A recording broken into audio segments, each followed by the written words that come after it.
اعوذ باللہ من الشیطان الرجیم بسم اللہ الرحمن الرحیم انا انزلناہ فی لیلۃ القدر وما ادراک ما لیلۃ القدر لیلۃ القدر خیر من الف شہر تنزل الملائکۃ والروح فیہا بإذن ربہم من کل امر سلام ہی حتی مطلع الفجر۔ محترم حاضرین جمعہ، اللہ کے فضل و کرم سے، اس کی توفیق سے رمضان کا یہ مبارک مہینہ اب اپنے آخری پڑاؤ پر پہنچ چکا ہے، اور ہم یہ کہہ سکتے ہیں کہ اس مہینے کا سب سے قیمتی وقت، اس کا آخری عشرہ، اس کے لاسٹ 10 days، اس کے آخری 10 دن اب وہ بالکل ہمارے قریب آ چکے ہیں۔ یہ آخری جو 10 دن ہیں، اہل علم کہتے ہیں کہ سال کے 360 دنوں میں سب سے بہترین ایام ذی الحجہ کے 10 دن ہیں، اور سب سے افضل راتیں رمضان کی آخری 10 راتیں۔ ان راتوں سے افضل پھر زندگی میں کوئی اور رات آنے والی نہیں۔ یہ پورے سال کی سب سے افضل راتیں ہیں۔ کیوں ہیں یہ افضل راتیں؟ اس لیے کہ انہی 10 راتوں میں سے کوئی ایک رات لیلۃ القدر ہے۔ اب یہ لیلۃ القدر کیا ہے؟ لیلۃ القدر کی امپورٹنس اور اس کی اہمیت کے لیے بس اتنا بتا دینا کافی ہے کہ اس رات کی اہمیت بتانے کے لیے اللہ تبارک و تعالیٰ نے قرآن کریم کے اندر پوری ایک سورت اتار دی ہے، جو میں نے آپ کے سامنے ابھی تلاوت کی ہے خطبہ مسنونہ کے بعد۔ عربی زبان میں قدر کے 2 معنی ہوتے ہیں۔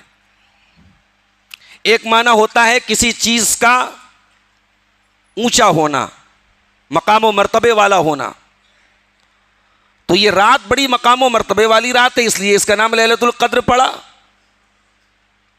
اور قدر کے ایک معنی ہوتے ہیں تنگ ہونا۔ اس رات اتنے فرشتے آسمان سے زمین پر اترتے ہیں کہ زمین تنگ پڑ جاتی ہے، زمین چھوٹی پڑ جاتی ہے۔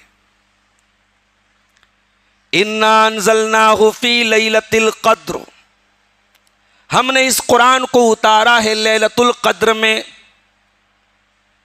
قرآن تو 23 سال میں اترا ہے، پھر اس کا کیا مطلب کہ ہم نے لیلۃ القدر میں قرآن اتارا ہے؟ اس کا 2 مطلب ہو سکتا ہے۔ ایک مطلب تو یہ ہے کہ قرآن کے اترنے کا آغاز ہوا ہے لیلۃ القدر میں، پہلی جو وحی نازل ہوئی اللہ کے رسول کے اوپر وہ لیلۃ القدر میں اتری ہے۔ اور دوسرا مطلب یہ ہے کہ پورا قرآن لوح محفوظ سے آسمان دنیا پر لیلۃ القدر میں اترا ہے، پھر وہاں سے اللہ کے پیارے نبی کے اوپر 23 سال کی مدت میں تھوڑا تھوڑا کر کے اترا ہے۔ تو لیلۃ القدر کی یہ خصوصیت ہے، انا انزلناہ فی لیلۃ القدر، ہم نے اس قرآن کو اتارا ہے لیلۃ القدر میں۔ وما ادراک ما لیلۃ القدر، اور اے نبی آپ کو کیا معلوم کہ لیلۃ القدر کیا ہے؟ لیلۃ القدر خیر من الف شہر، یہ ایک رات ایسی ہے جو 1000 مہینوں سے افضل ہے۔ 1000 مہینے، تقریباً 1000 مہینے کو اگر 12 سے اگر ہم اس کو آپ تقسیم کریں گے، ڈیوائڈ کریں گے، تو تقریباً 84 ایئرس، 83-84 سال کے قریب کا پیریڈ بنتا ہے۔ 12 گھنٹے کی رات ہوتی ہے میکسیمم، 12 گھنٹے کی رات کا ثواب اور اس کا درجہ 84 سال کے برابر نہیں کہا اللہ نے، اس سے بہتر ہے۔ کتنا بہتر ہے اللہ زیادہ جانتا ہے۔ اور یہ لیلۃ القدر آپ کو ملی، ہمیں ملی، ہم سے پہلے کی امتوں کو نہیں ملی ہے۔ ہم سے پہلے کی امتوں کو زندگی لمبی ملتی تھی، 300 سال، 200 سال، 100 سال عام بات تھی، اور اس امت کی ایوریج عمر کیا ہے؟ اللہ کے نبی نے فرمایا کہ میری امت کی ایوریج عمر 60 سے 70 کے درمیان ہے۔ اس امت کو عمر کم ملی ہے، لیکن اس امت کو ایسے ایام ملے ہیں، ایسی راتیں ملی ہیں کہ کم وقت میں آپ زیادہ اجر و ثواب حاصل کر سکتے ہیں۔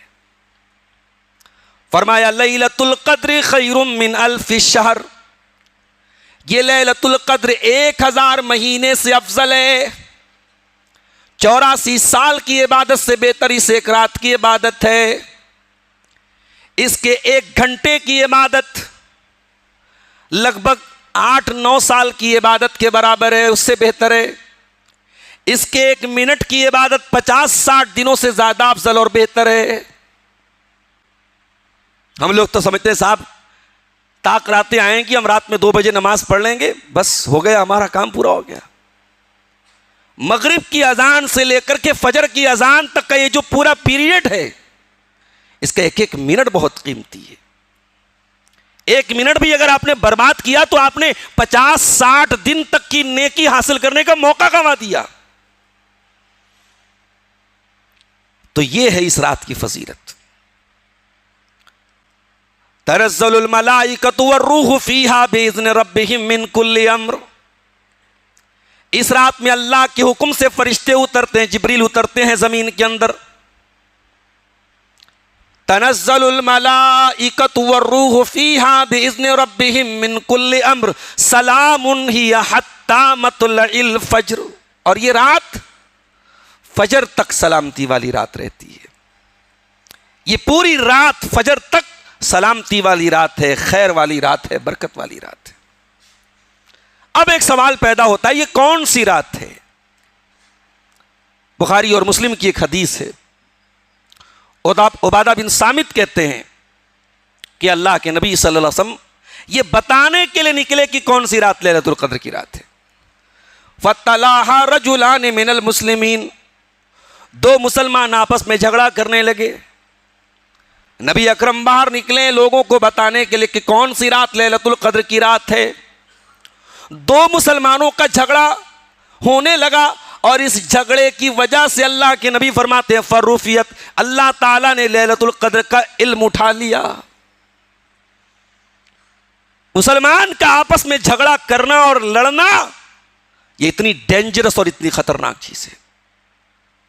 لیلۃ القدر کون سی رات ہے یہ بتانے کے لیے اللہ کے نبی نکلے تھے، اور یہ بخاری کی روایت ہے کہ 2 لوگوں کے جھگڑے کی وجہ سے یہ علم اٹھا لیا اللہ تعالیٰ نے، اور نبی نے فرمایا کہ شاید اس میں تمہاری بہتری ہے، یہ علم تو اٹھا لیا گیا۔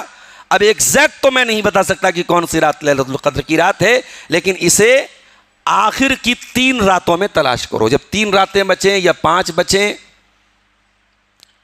یا 7 بچیں، یعنی 23 میں تلاش کرو، 25 میں تلاش کرو، یا 27ویں رات میں تلاش۔ اس حدیث میں صرف 3 راتوں کا ذکر ہے، اور دوسری حدیثوں میں اللہ کے نبی نے فرمایا التمسوها فی العشر الاواخر من رمضان، لیلۃ القدر کو رمضان کے آخری عشرے میں تلاش کرو، اور ایک روایت میں ہے التمسوها فی الوتر من العشر الاواخر، لیلۃ القدر کو رمضان کے آخری عشرے کی طاق راتوں میں تلاش کرو۔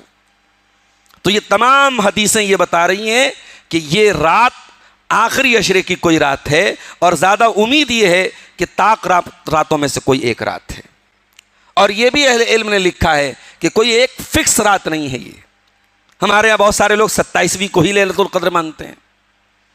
جو اہتمام 27ویں کو ہوتا ہے وہ 25 کو نہیں ہوتا، وہ 23 کو نہیں ہوتا، وہ 21 کو نہیں ہوتا، اور 29 کو تو بالکل نہیں ہوتا۔ میں سمجھتا ہوں کہ یہ بہت غلط طریقہ ہے، یہ پیارے نبی کی سنت کے خلاف طریقہ ہے۔ جب اللہ تعالیٰ نے یہ علم اٹھا لیا ہے تو یہ آپ کے حق میں بہتر ہے کہ آپ 5 رات جاگیں، 5 رات محنت کریں، بلکہ ممکن ہے تو 10 رات محنت کریں۔ اللہ کے نبی تو پورے 10 دن جاگتے تھے، 10 راتیں جاگتے تھے۔ حضرت عائشہ فرماتی ہیں کان رسول اللہ صلی اللہ علیہ وسلم یجتہد فی العشر الاواخر من رمضان ما لا یجتہد فی غیرہ، اللہ کے نبی رمضان کے آخری عشرے میں جتنی محنت کرتے تھے سال میں کبھی نہیں کرتے تھے۔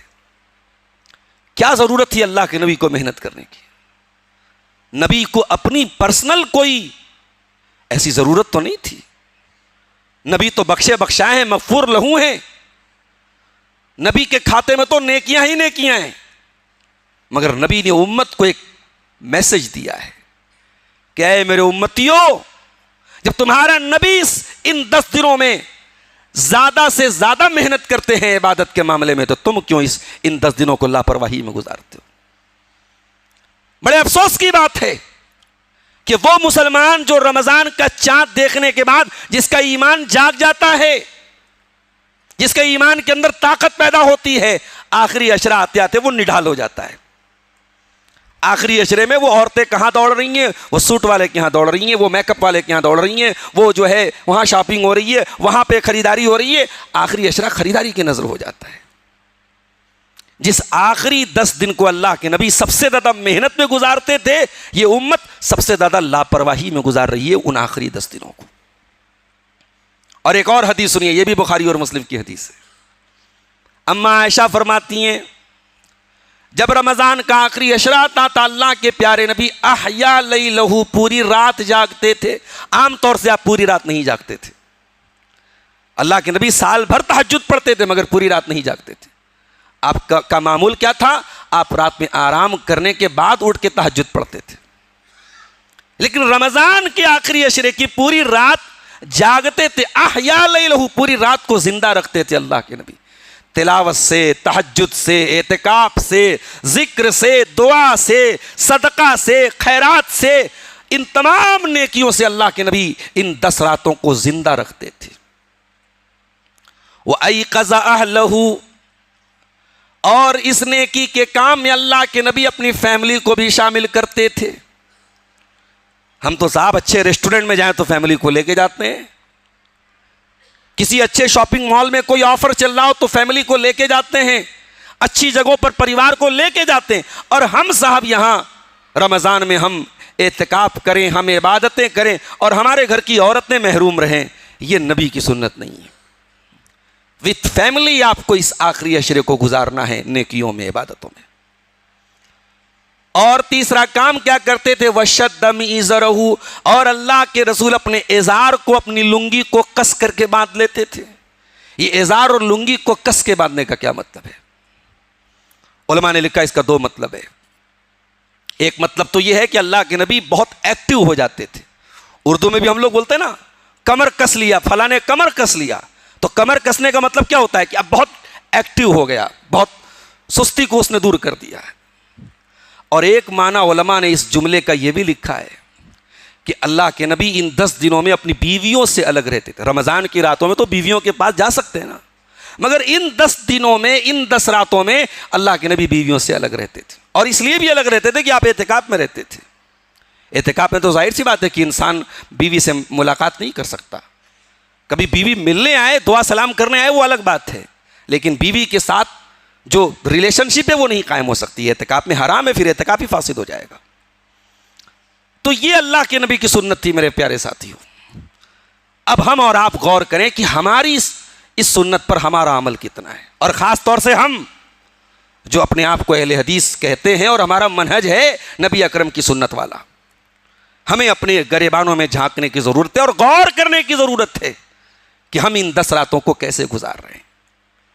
لیلۃ القدر کے بارے میں ایک سوال یہ بھی پوچھا جاتا ہے کہ یہ جو لیلۃ القدر ہے، کیا اس کی کوئی پہچان ہے؟ بعض حدیثوں میں اس کی کچھ پہچان بتائی گئی. ایک پہچان یہ بتائی گئی کہ یہ جو لیلۃ القدر کی جو رات ہوتی ہے، یہ ٹھنڈی رات ہوتی ہے، اس میں گرمی اور تپش نہیں ہوتی ہے. اور اس کے اگلے دن جو سورج نکلتا ہے تو اس دن سورج کے نکلنے میں بھی جو ہے گرمی اور حرارت کم ہوتی ہے. یہ ایک علامت بتائی گئی. بعض حدیثوں سے یہ بھی معلوم ہوتا ہے کہ لیلۃ القدر میں بارش بھی ہو سکتی ہے. مگر یہ تمام جو علامتیں بتائی گئیں، یہ ضروری نہیں کہ جب یہ علامتیں محسوس ہو تبھی ہمیں سمجھ میں آئے کہ ہاں لیلۃ القدر. ہو سکتا ہے کہ یہ علامتیں نظر نہ آئیں. بعض لوگ یہ کہتے ہیں صاحب ہمارے یہاں چاند کی تاریخ الگ ہے، سعودی عرب میں چاند کی تاریخ الگ ہے، امریکہ میں چاند کی تاریخ الگ ہے، اور فرشتے اترتے ہیں تو کہاں کہاں اترتے ہیں، کب کب اترتے ہیں. تو میں سمجھتا ہوں کہ اس طریقے کا سوال کرنے کا مطلب یہ ہے کہ پھر ہم ان اللہ علی کل شیء قدیر پر ایمان نہیں رکھتے ہیں۔ اگر ہمارا ایمان ان اللہ علی کل شیء قدیر پر ہے تو پھر یہ کیوں اور کیسے، یہ سوالات آپ کو اللہ کے بارے میں اٹھانے کی کوئی ضرورت نہیں ہے۔ جس ٹائم کے حساب سے ہم دنیا کو مینج کر رہے ہیں، اس ٹائم کو بھی تو بنانے والا اللہ ہے، اس ٹائم کا خالق بھی تو اللہ تعالیٰ ہے۔ اسے اچھی طریقے سے معلوم ہے کہ کہاں کب لیلۃ القدر ہے۔ ہمیں اور آپ کو یہ حکم دیا گیا کہ ہمیں مغرب کے بعد سے لے کر کے فجر کے وقت تک اس رات کو گزارنا ہے اور اس رات میں ہمیں عبادت کرنا ہے۔ میرے بھائیوں، ہمارے سلف صالحین ان آخری 10 دنوں میں ان کا طریقہ کیا ہوتا تھا؟ امام قتادہ رحمۃ اللہ علیہ ہر 7 دن میں قرآن ختم کرتے تھے، اور جب رمضان آتا تھا تو 3 دن میں قرآن ختم کرتے تھے، اور جب آخری عشرہ آتا تھا تو روزانہ ایک قرآن ختم کرتے تھے۔ اللہ کے رسول کی حدیث ہے کہ 3 دن سے کم میں قرآن ختم نہ کیا جائے، مگر صحابہ کا اور تابعین کا اور سلف صالحین کا عمل یہ بتاتا ہے کہ اللہ کے نبی نے جو یہ منع کیا تھا کہ 3 دن سے کم میں قرآن ختم نہ کیا جائے، وہ اس لیے آپ نے منع کیا تھا، یہ ان لوگوں کے بارے میں تھا جو بہت جلدی جلدی قرآن پڑھتے، جیسے ہمارے ہاں 3 دن والی تراویح ہوتی ہے۔ ایک تراویح کا ویڈیو وائرل ہوا تھا اس سال، کسی نے بڑا اچھا اس پر کیپشن لگایا تھا کہ یہ ایسا قرآن پڑھا جا رہا ہے کہ جبریل علیہ السلام بھی آ جائیں تو ان کو بھی سمجھ میں نہیں آئے گا کہ کیا پڑھا جا رہا ہے۔ تو وہ قرآن، اس انداز میں قرآن اگر پڑھا جا رہا ہے تو منع ہے۔ آپ سکون سے پڑھ رہے ہیں، آپ بیٹھ کر کے سکون سے پڑھ رہے ہیں، اگر آپ پوری ایک رات میں پورا ایک قرآن پڑھ لیں، اور اس فضیلت والے ایام میں، رمضان کے آخری عشرے کی 10 راتوں میں یا ذی الحجہ کے 10 دنوں میں، اس میں کوئی حرج کی بات نہیں ہے۔ امام قتادہ بہت بڑے تابعین میں سے ہیں، وہ رمضان کے آخری عشرے کی ہر رات میں قرآن ختم کرتے تھے۔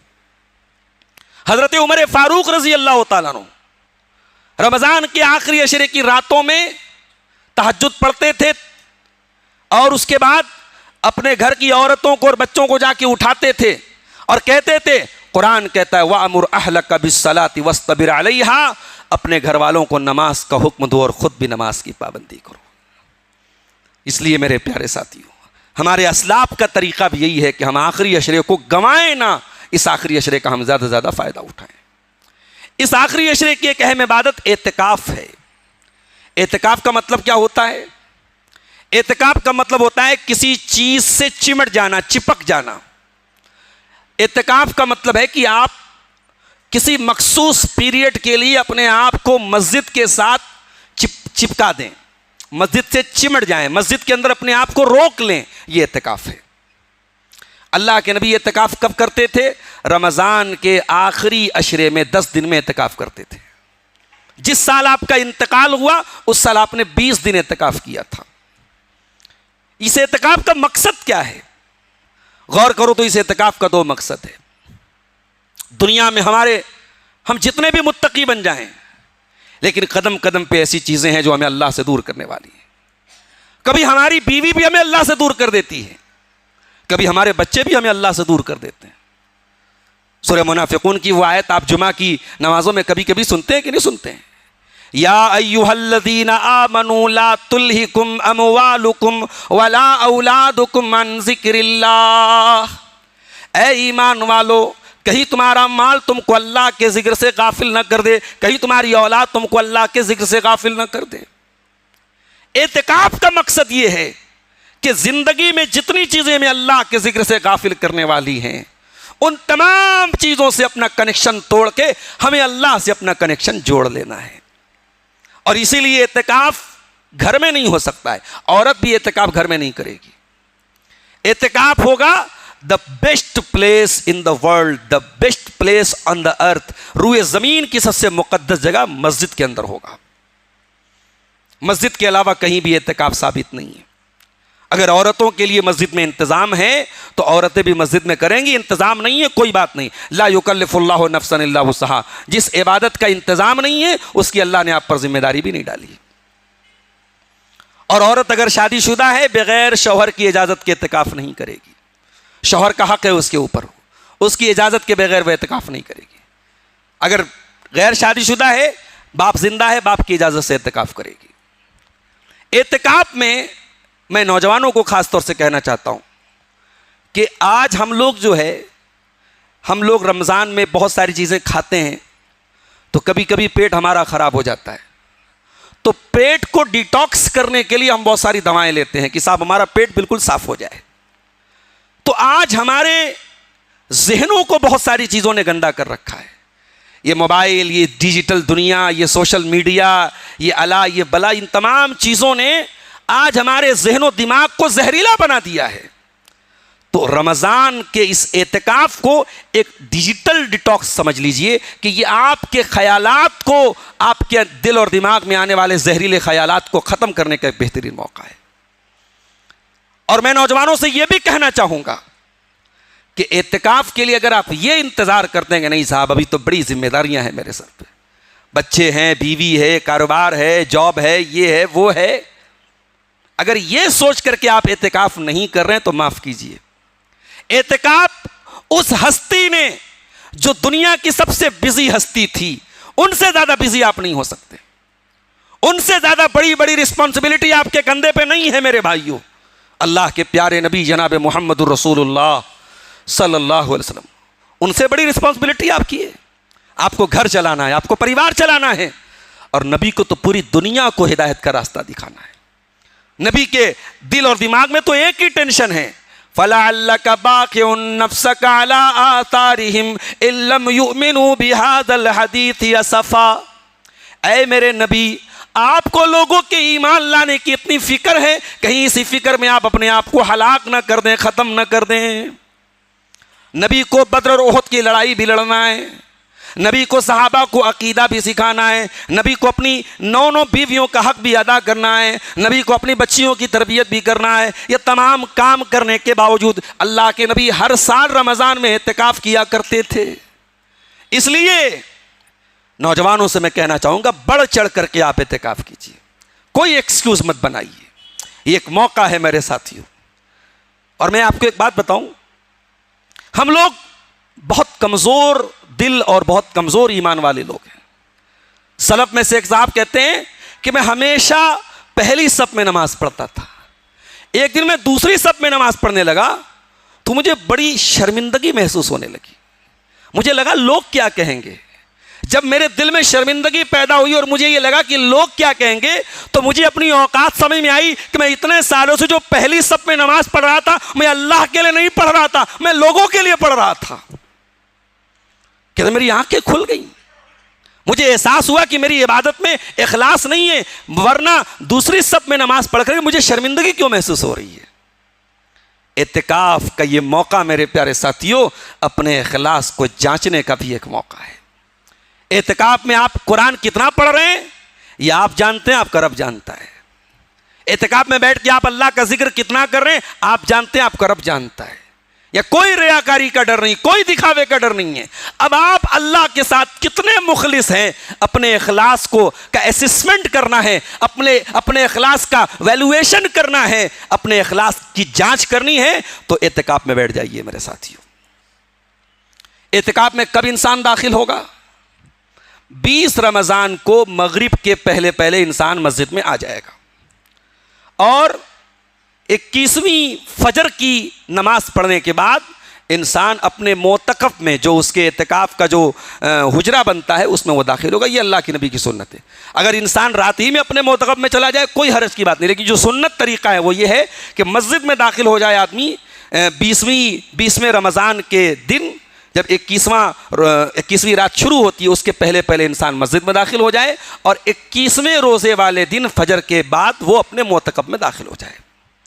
اعتکاف کی حالت میں آپ بغیر کسی ایمرجنسی کے مسجد سے ایگزٹ نہیں کریں گے، مسجد کے باہر آپ نہیں نکلیں گے۔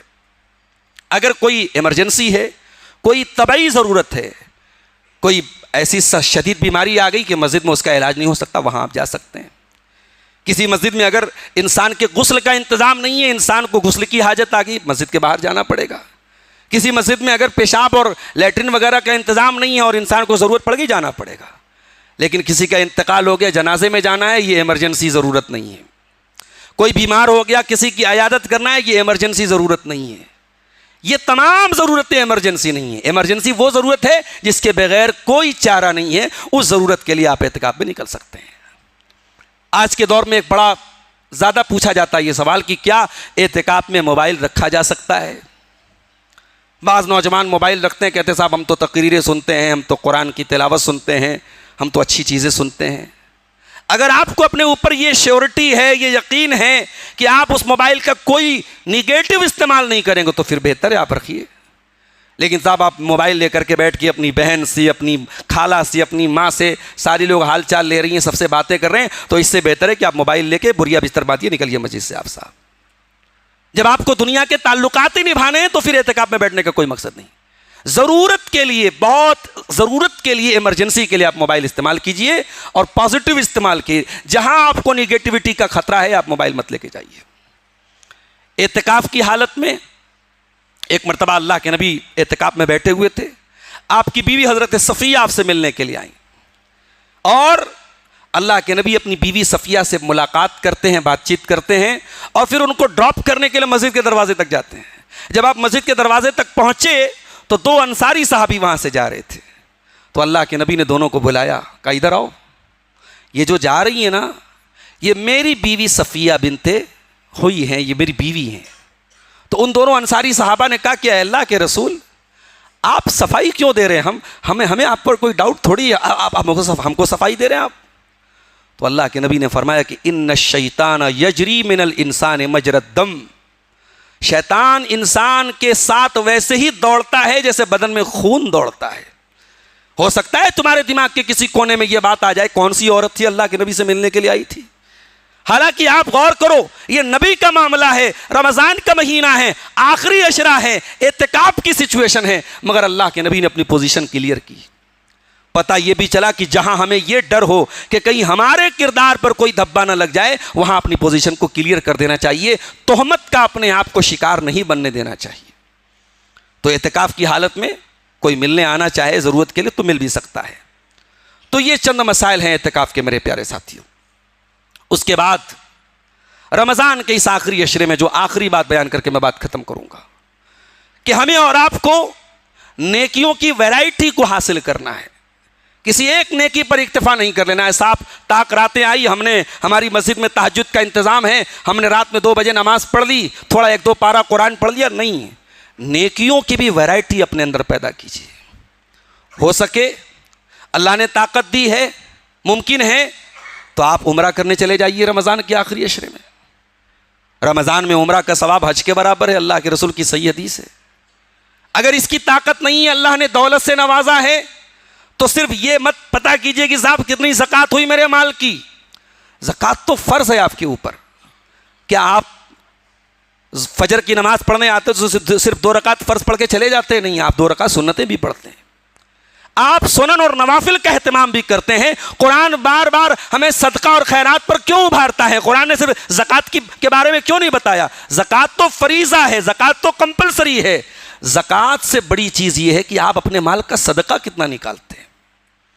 ہمارے یہاں لوگ پوچھتے ہیں مولوی صاحب میرے پاس 60 گرام سونا ہے، زکوٰۃ بنتی ہے کیا؟ نہیں بنتی۔ بس انسان ٹھنڈا ہو کے بیٹھ گیا۔ ارے بھائی ٹھیک ہے، تیرے پاس 60 گرام سونا ہے، زکوٰۃ نہیں بنتی ہے، صدقہ خیرات تو نکال سکتا ہے کہ نہیں نکال سکتا ہے؟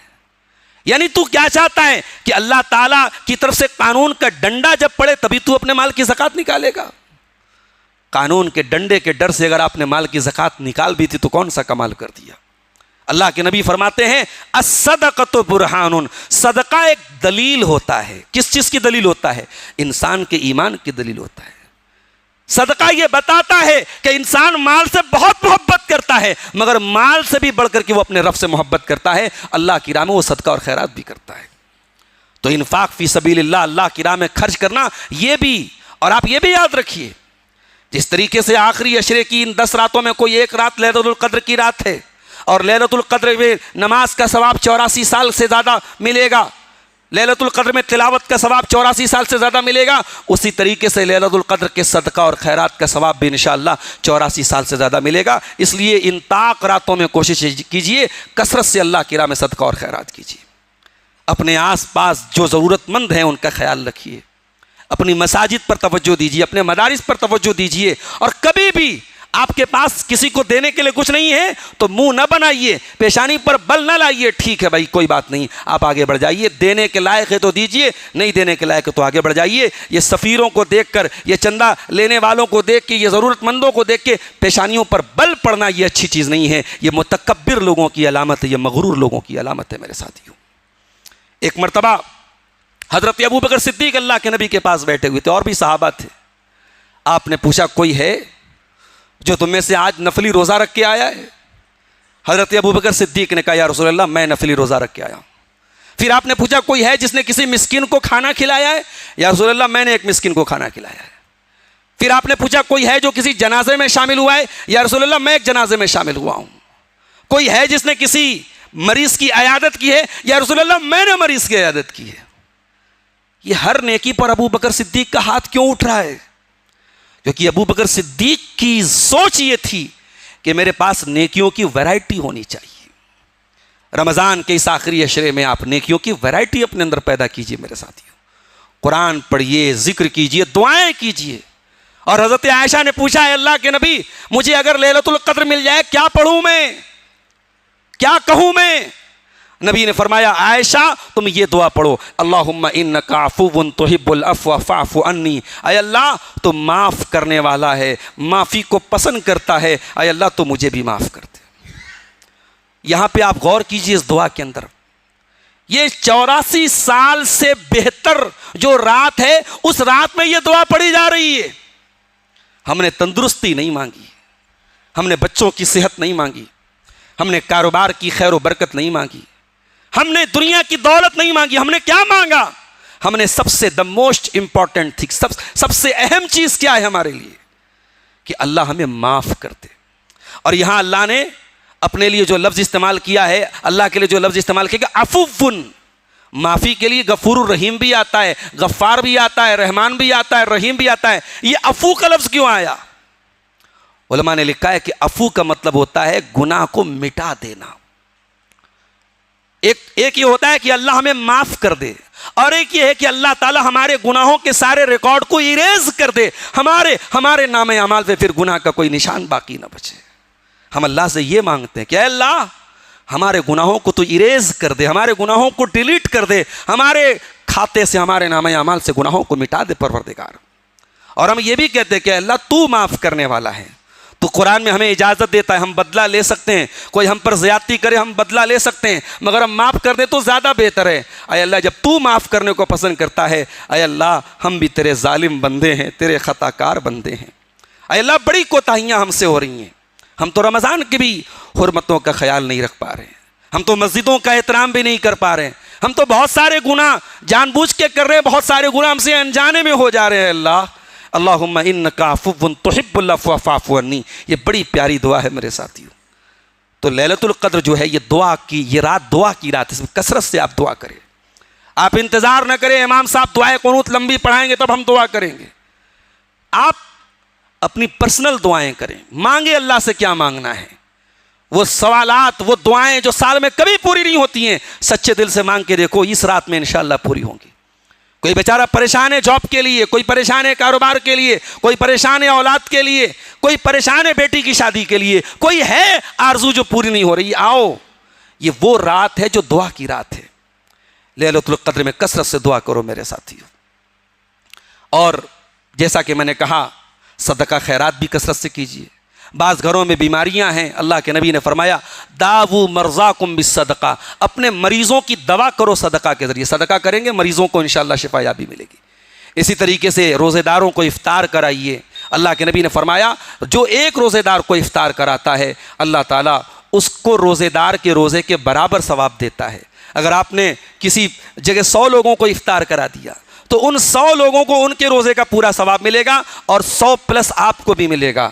تو یہ آپ کو نیکیاں کمانے کا ایک بہترین موقع ہے میرے پیارے ساتھیوں. ہم اللہ سے دعا کرتے ہیں رب العالمین ہمیں رمضان کے اس آخری عشرے کی قدر و قیمت کو سمجھنے کی اور اسے صحیح طریقے سے گزارنے کی توفیق عطا فرمائے.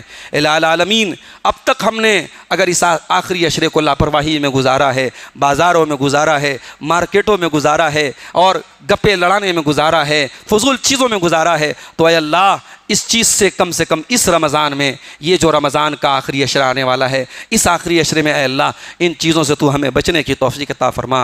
اے اللہ ہمیں تو اس آخری عشرے میں قیام اللیل کی توفیق عطا فرما، صدقہ خیرات کی توفیق عطا فرما، ہمیں کثرت سے تلاوت اور ذکر کی توفیق عطا فرما۔ اے اللہ ہماری دعاؤں کو قبول فرما۔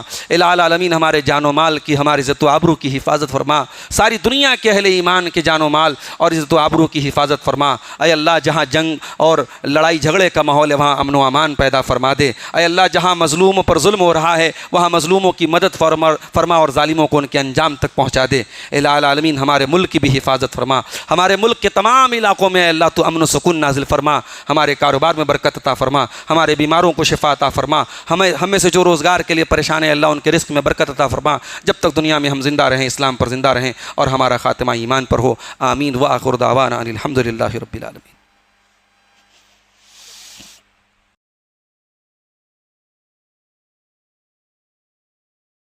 نستعینہ ونستغفرہ ونعوذ باللہ من شرور انفسنا ومن سیئات اعمالنا من یہدہ اللہ فلا مضل لہ ومن یضلل فلا ہادی لہ واشہد ان لا الہ الا اللہ وحدہ لا شریک لہ واشہد ان محمدا عبدہ ورسولہ یا ایہا الذین آمنوا اتقوا اللہ حق تقاتہ ولا تموتن الا وانتم مسلمون یا ایہا الناس اتقوا ربکم الذی خلقکم من نفس واحدہ وخلق منها زوجها وبث منهما رجالا كثيرا ونساء واتقوا الله الذي تساءلون به والأرحام إن الله كان عليكم رقيبا يا أيها الذين آمنوا اتقوا الله وقولوا قولا سديدا يصلح لكم أعمالكم ويغفر لكم ذنوبكم ومن يطع الله ورسوله فقد فاز فوزا عظيما أما بعد فإن خير الحديث كتاب الله وخير الهدي هدي محمد صلى الله عليه وسلم وشر الأمور محدثاتها وكل محدثة بدعة وكل بدعة ضلالة وكل ضلالة في النار۔